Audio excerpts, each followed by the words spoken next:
Sky TV media. Jubilee Hills ఉప ఎన్నిక ఇటీవల ముగిసిన ఆ నియోజకవర్గం ఇంకా వార్తల్లో హాట్ టాపిక్ అవుతుంది. జూబ్లీహిల్స్ ఎమ్మెల్యే నవీన్ యాదవ్కి తాజాగా ఊహించని బిగ్ షాక్ తగిలింది. ఆయన నామినేషన్ వేసే సమయంలో ఈసీకి ఆయన తప్పుడు పత్రాలు సమర్పించారని బీఆర్ఎస్ అభ్యర్థి మాగంటి సునీత హైకోర్టును ఆశ్రయించారు. నవీన్ యాదవ్ తన అఫిడవిట్లో ఆయన నేర చరిత్ర వివరాలను పూర్తిగా వెల్లడించలేదని ఆమె ఆరోపించారు. దీంతో ఆయన ఎన్నికను రద్దు చేయాలని కోరుతూ పిటిషన్ దాఖలు చేశారు. ఈ పిటిషన్పై త్వరలో విచారణ జరిగే అవకాశం ఉంది.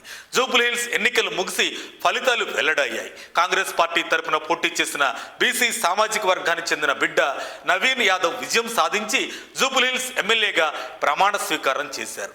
తాజాగా సోమవారం జరిగిన శీతాకాల అసెంబ్లీ సమావేశాల్లో పాల్గొని తొలిసారి ప్రసంగించారు. ఇదిలా ఉంటే నవీన్ యాదవ్ ఎన్నికను రద్దు చేయాలని కోరుతూ బీఆర్ఎస్ జూబ్లీహిల్స్ అభ్యర్థి మాగంటి సునీత సోమవారం నాడు హైకోర్టులో ఎన్నికల పిటిషన్ దాఖలు చేయటం పొలిటికల్ సర్కిల్స్లో చర్చనీయాంశమైంది. వాస్తవాలను దాచిపెట్టి నామినేషన్ సమర్పించారని, అలానే ఎన్నికల్లో ప్రవర్తనా నియమాలని ఉల్లంఘించారని, అందుకే నవీన్ యాదవ్ ఎన్నిక చెల్లదని ప్రకటించాలని కోరుతూ బీఆర్ఎస్ అభ్యర్థి మాగంటి సునీత హైకోర్టులో పిటిషన్ దాఖలు చేశారు.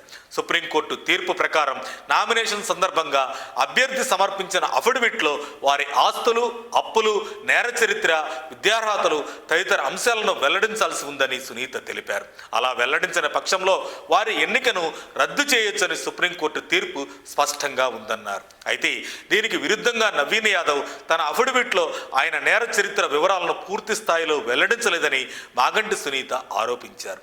దాన్ని రిటర్నింగ్ అధికారి తిరస్కరించాల్సి ఉందని ఆమె తెలిపారు. ఎన్నికల ప్రవర్తన నియమావళికి సంబంధించి బీఆర్ఎస్ కార్యకర్తలు ఎన్నికల అధికారికి పలుమార్లు ఫిర్యాదు చేసినా పట్టించుకోలేదని పిటిషన్లో ఆమె పేర్కొంది. ఈ క్రమంలో జూబ్లీహిల్స్ ఎమ్మెల్యే నవీన్ యాదవ్ ఎన్నికల ప్రవర్తన నియమావళిని ఉల్లంఘించారని, కనుక ఆయన ఎన్నికను రద్దు చేయాలని మాగంటి సునీత తెలంగాణ హైకోర్టును కోరారు. ప్రస్తుతం ఈ పిటిషన్ను హైకోర్టు రిజిస్ట్రీ పరిశీలనలో ఉంది.